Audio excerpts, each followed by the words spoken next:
पाहणार आहोत की स्थितीज ऊर्जा. आपण पाहिलं गतिज ऊर्जा म्हणजे काय, आता स्थितीज ऊर्जा म्हणजे काय त्याचं उदाहरण किंवा त्याची व्याख्या आपण इथे पाहणार आहोत. इथे दिले पदार्थाच्या विशिष्ट स्थितीमुळे किंवा स्थानामुळे त्यात जी ऊर्जा सामावलेली असते तिला स्थितीज ऊर्जा असते. जसं मी तुम्हाला सुरुवातीला सांगितलं की पदार्थाची जी विशिष्ट जी स्थिती आहे किंवा त्या स्थानामुळे त्यात जी ऊर्जा निर्माण झालेली आहे ती सामावलेली आहे त्याला आपण काय म्हणणार स्थितीज. म्हणजे जसं स्प्रिंग आहे तर स्प्रिंगला आपण दाबलं म्हणजे त्याची ऊर्जा निर्माण, परंतु ती सोडल्यावर पुन्हा ती पूर्ववत होत असते. तर अशा प्रकारे त्यांनी उदाहरण दिलं आहे. जसं दुसरं आहे ताणलेला जो धनुष्यबाण आहे, उंचावर साठलेले जे पाणी आहे, दाबलेली स्प्रिंग आहे, या सर्व क्रियामध्ये ऊर्जा ही सामावलेली आहे. आता त्यांनी सांगितलं की जो ताणलेला जो धनुष्यबाण आहे, जो अशा प्रकारे बघा इथे ताणलेल्या अवस्थेमध्ये देखील आढळत आहे. ताणलेला जो धनुष्यबाण आहे त्याप्रमाणे उंचावरून जे साठलेले जे पाणी आहे आणि दाबलेली स्प्रिंग आहे, या सर्व क्रियेमध्ये आपल्याला ऊर्जा सामावलेली किंवा सामावलेली दिसत आहे. सर्वांमध्ये आपल्याला ऊर्जा दिसत आहे. ही स्थितीज ऊर्जा होय. आणि ही कोणती ऊर्जा आहे? स्थितीज ऊर्जा. म्हणजे ती गतिज ऊर्जा आणि स्थितीज ऊर्जा आपण दोन प्रकार पाहिले, त्याच्यामधली स्थितीज ऊर्जा आहे. जर या वस्तूमध्ये ऊर्जा साठवली नसती तर तिचे गतीत किंवा गतिमानात रूपांतर झालेच नसते. आता मी सांगितले की जर ही वस्तूमध्ये ऊर्जा आपण साठवली नसती तर तिचे गतीत किंवा गतिमानात रूपांतर झालेच नसते, तर तिचे गतिमानात रूपांतर झालेले नसते. म्हणजे जसं बॉल आहे त्याच्यामध्ये जर आपण ऊर्जा साठवली नाही तर ती वस्तू गतिमान झालेली नसते. म्हणून त्यांनी सांगितले ज्या वस्तूमध्ये ही ऊर्जा साठवली नसती तर तिचे गतीत किंवा गतिमानात हे अजिबात रूपांतर होऊ शकले नसते. आता स्थितीज ऊर्जेचे जे समीकरण आहेत ते कोणत्या प्रकारचे आपण पाहणार आहोत. एम एवढ्या वस्तुमानाची वस्तू पृथ्वीच्या पृष्ठभागापासून एच एवढ्या उंचीवरून त्यांनी सांगितलेलं आहे नेण्यासाठी mg एवढ्या बलाचा वापर हा गुरुत्व बलाच्या विरुद्ध दिशेने करावा लागतो, त्यावेळी घडून आलेले एक कार्य आहे. आता त्यांनी की एम एवढ्या वस्तुमानाची वस्तू ही पृथ्वीच्या पृष्ठभागापासून जी एम एवढी जी वस्तुमानाची जी वस्तू आहे ती पृथ्वीच्या जो पृष्ठभाग आहे त्या पृष्ठभागापासून एच एवढ्या उंचीवर नेण्यासाठी mg एवढ्या बलाचा वापर गुरुत्व बलाच्या विरुद्ध दिशेने करावा लागतो. यावेळी घडून आलेले जे कार्य आहे म्हणजेच आपण पाहिलं कार्य बरोबर बल गुणिले विस्थापन हे कोणाचे आहे कार्याचे सूत्र आहे. म्हणजेच W बरोबर F.S आहे. कार्य म्हणजे W आहे, बल म्हणजे F आहे आणि विस्थापन म्हणजे S आहे. हे लक्षातच ठेवायचं आहे. हे कार्याचं सूत्र आहे. म्हणजेच काय कार्य बरोबर बल गुणिले विस्थापन W बरोबर F.S आहे. म्हणून W बरोबर mg गुणिले h म्हणजेच W बरोबर mgh झालाय.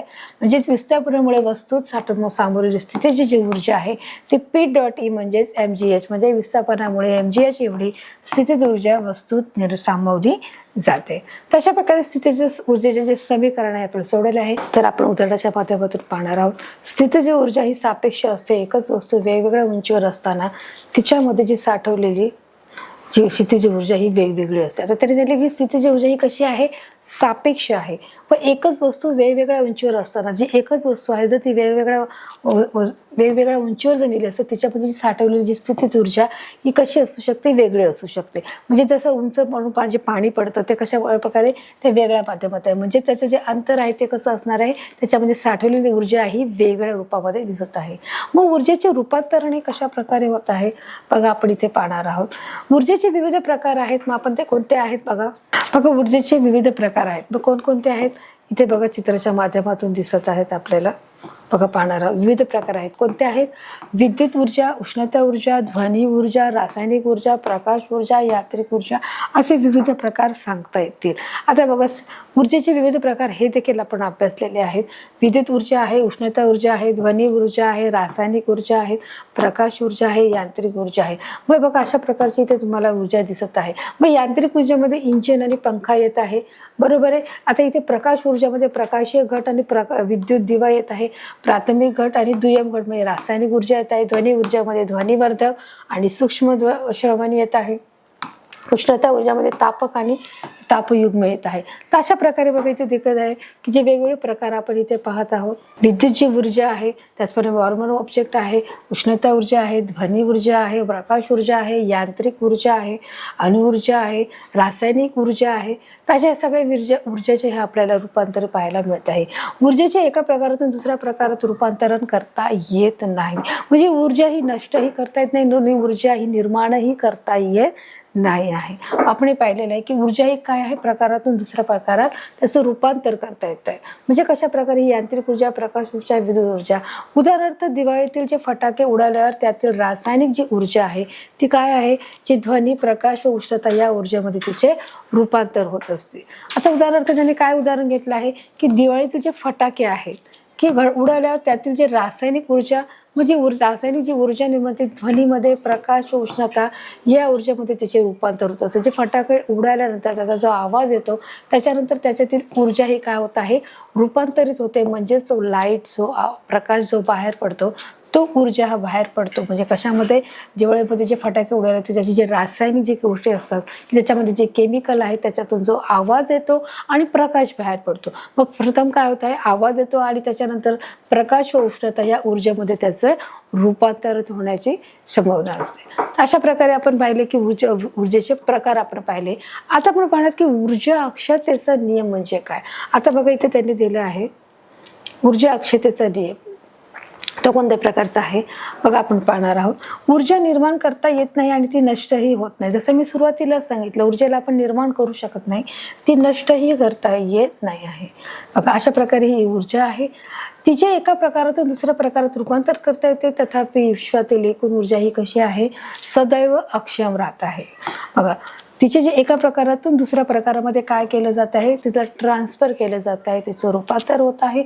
आणि त्याचमुळे तथापि विश्वात जी एकूण ऊर्जा आहे ती सदैव कशी राहते आहे, ती अक्षय राहत आहे. तिच्यामध्ये काय आहे की ती कधीही निघून न जाणारी आहे, ती कायम स्वरूपाची आहे. म्हणजेच मग आता मुक्त पतन म्हणजे काय बघा पाहणार आहोत. मुक्त पतन म्हणजे एखादी जी वस्तू आहे ती उंचावर नेऊन सोडल्यास त्या वस्तूवर असलेल्या गुरुत्वाकर्षण बलामुळे ती पृथ्वीकडे खेचली जात आहे.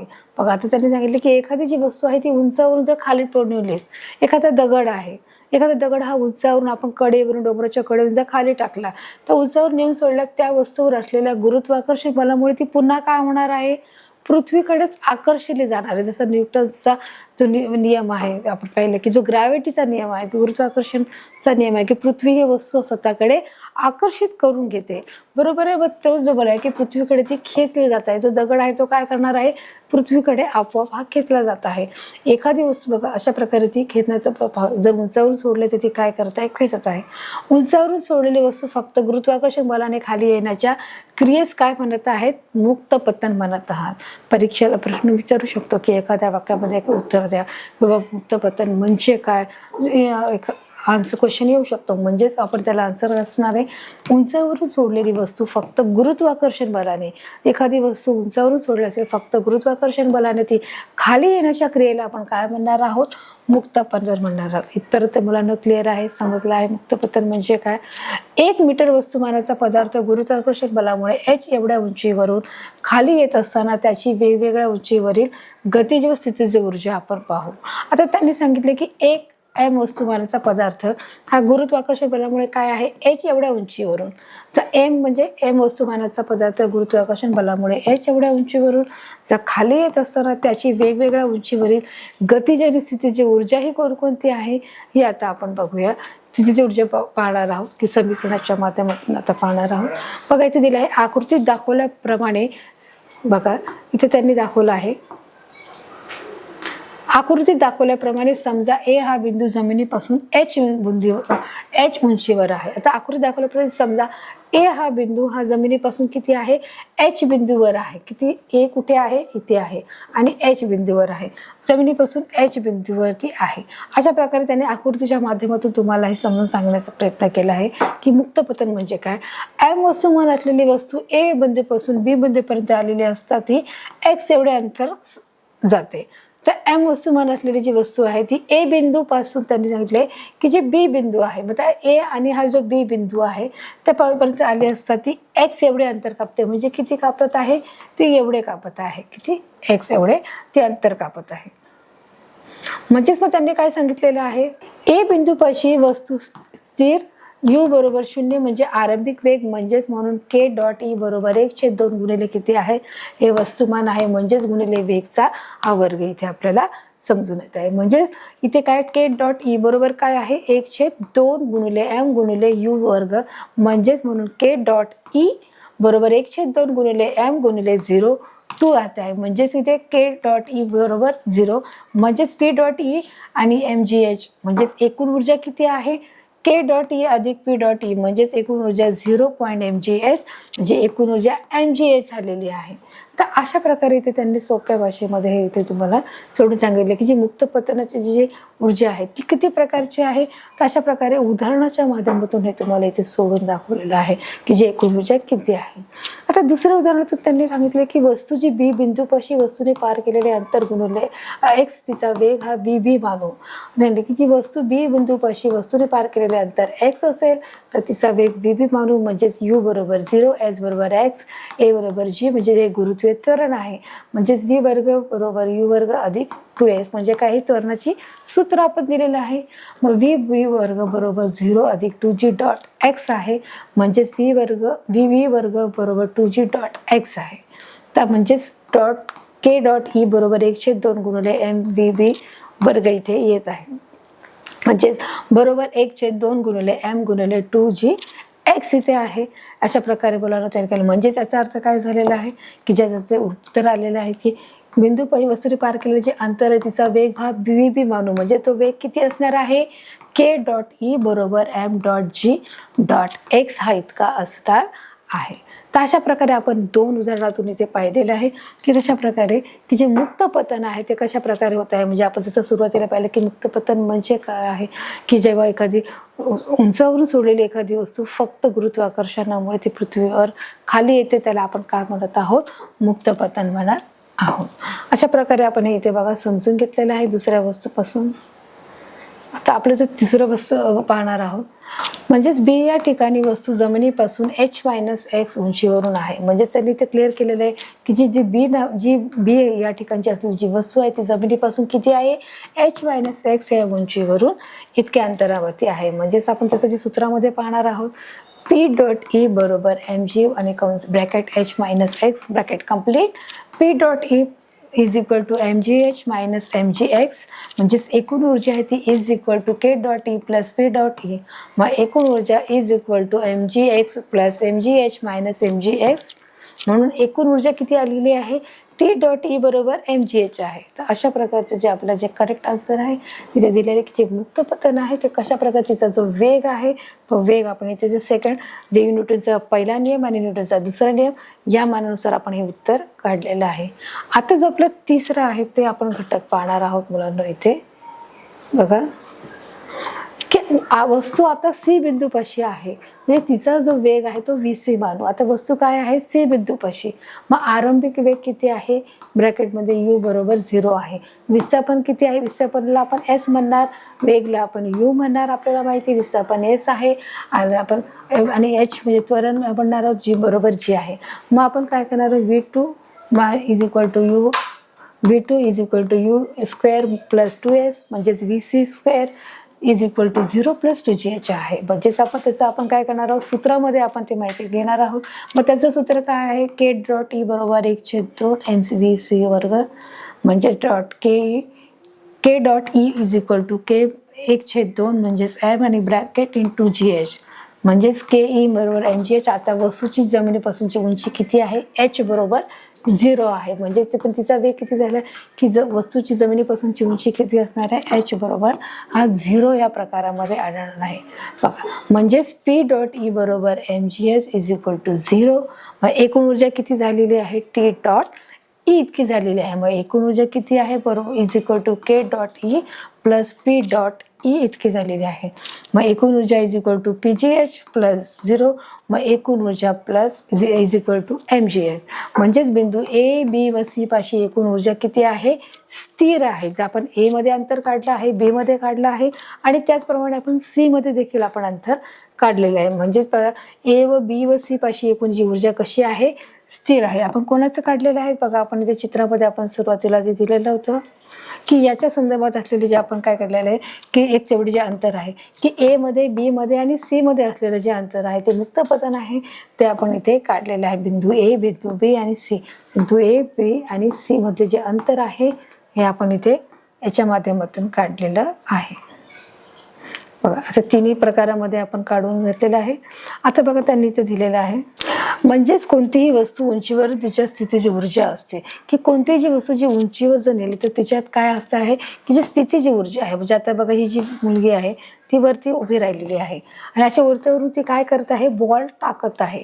म्हणजेच काही जी कोणतीही वस्तू जर तुम्ही उंचावर जर घेऊन गेलात, मग तो बॉल असू दे, एखादा डॉल असू दे किंवा एखादं टॉयज असू दे, मग ते हर एक वस्तूमध्ये काय आहे, स्थितीची ऊर्जा ही साठवलेली आहे. म्हणजेच कोणतीही वस्तू ही उंचीवर नेली असं तिला वरती हाईटवर नेलं तर त्याच्यामध्ये काय आपल्याला आढळून येत आहे, स्थितीची ऊर्जा ही आढळून येत आहे. म्हणजे वस्तू खाली पडत असताना तिच्यातील स्थितीची ऊर्जेच्या गतीच ऊर्जात रूपांतर होत जाते. म्हणजे सुरुवातीला ती वस्तू कशी असते, स्थिर असते, तिच्यामध्ये कोणत्याही प्रकारची ही गती नसते. म्हणजेच ती जेव्हा ती वस्तू खाली पडत असते तेव्हा तिच्यामध्ये स्थितीची ऊर्जेतले जे रूपांतर ते गतीच्या ऊर्जेमध्ये तिचे हे आपोआपच रूपांतर होत आहे. म्हणजेच हा बॉल जर उंचावरून खाली टाकला, जेव्हा तो हातात आहे तेव्हा तिच्यामध्ये कोणत्याही प्रकारची ऊर्जा नाहीये. म्हणजे ती ऊर्जा कशी आहे, स्थितीची आहे. परंतु जेव्हा ती बॉल खाली टाकत आहे म्हणजे त्याचा अर्थ जेव्हा वस्तू पडत असताना तिच्यातील जी स्थितीची ऊर्जा आहे, त्या बॉल मधली जी ऊर्जा आहे ती ऊर्जा मुलांना तिच्या ऊर्जेचे जे रूपांतर होऊन ती ऊर्जा कशात रूपांतर होत आहे, गतीच्या ऊर्जामध्ये तिचं अशा प्रकारे रूपांतर होत जात आहे. व अशा प्रकारे तिने बॉल हातात घेऊन ती पुन्हा इथे खाली टाकलंय म्हणजे तिचं ते रूपांतर आणि जी पडण्याची दिशा आहे म्हणजे जमिनीवर पडत असताना पूर्ण स्थितीच्या ऊर्जेचे रूपांतर हे गतीच्या ऊर्जामध्ये होत असते. परंतु कोणत्याही स्थितीत एकूण ऊर्जा ही उंचीवरील स्थितीची ऊर्जा इतकीच असते. आता त्यांनी सांगितलं की परंतु कोणतीही जी स्थितीची ऊर्जा, हर एक प्रकारची जी स्थितीची ऊर्जा आहे ही एकूण ऊर्जा उंचीवरील स्थितीची ऊर्जा इतकी असते की तुम्ही जितक्या उंचीवर नेणार तितक्या त्या उंचीवर तुम्ही नेणार एखादी वस्तू, त्या ऊर्जेमध्ये वस्तूमध्ये काय आहे, ती ऊर्जा आहे. मग जेव्हा तुम्ही एखाद्या उंचावर जेव्हा तिला तुम्ही खाली टाकता तेव्हा मुलांना त्याच्यामध्ये काय होत आहे, गतीची ऊर्जा ही निर्माण होत असते.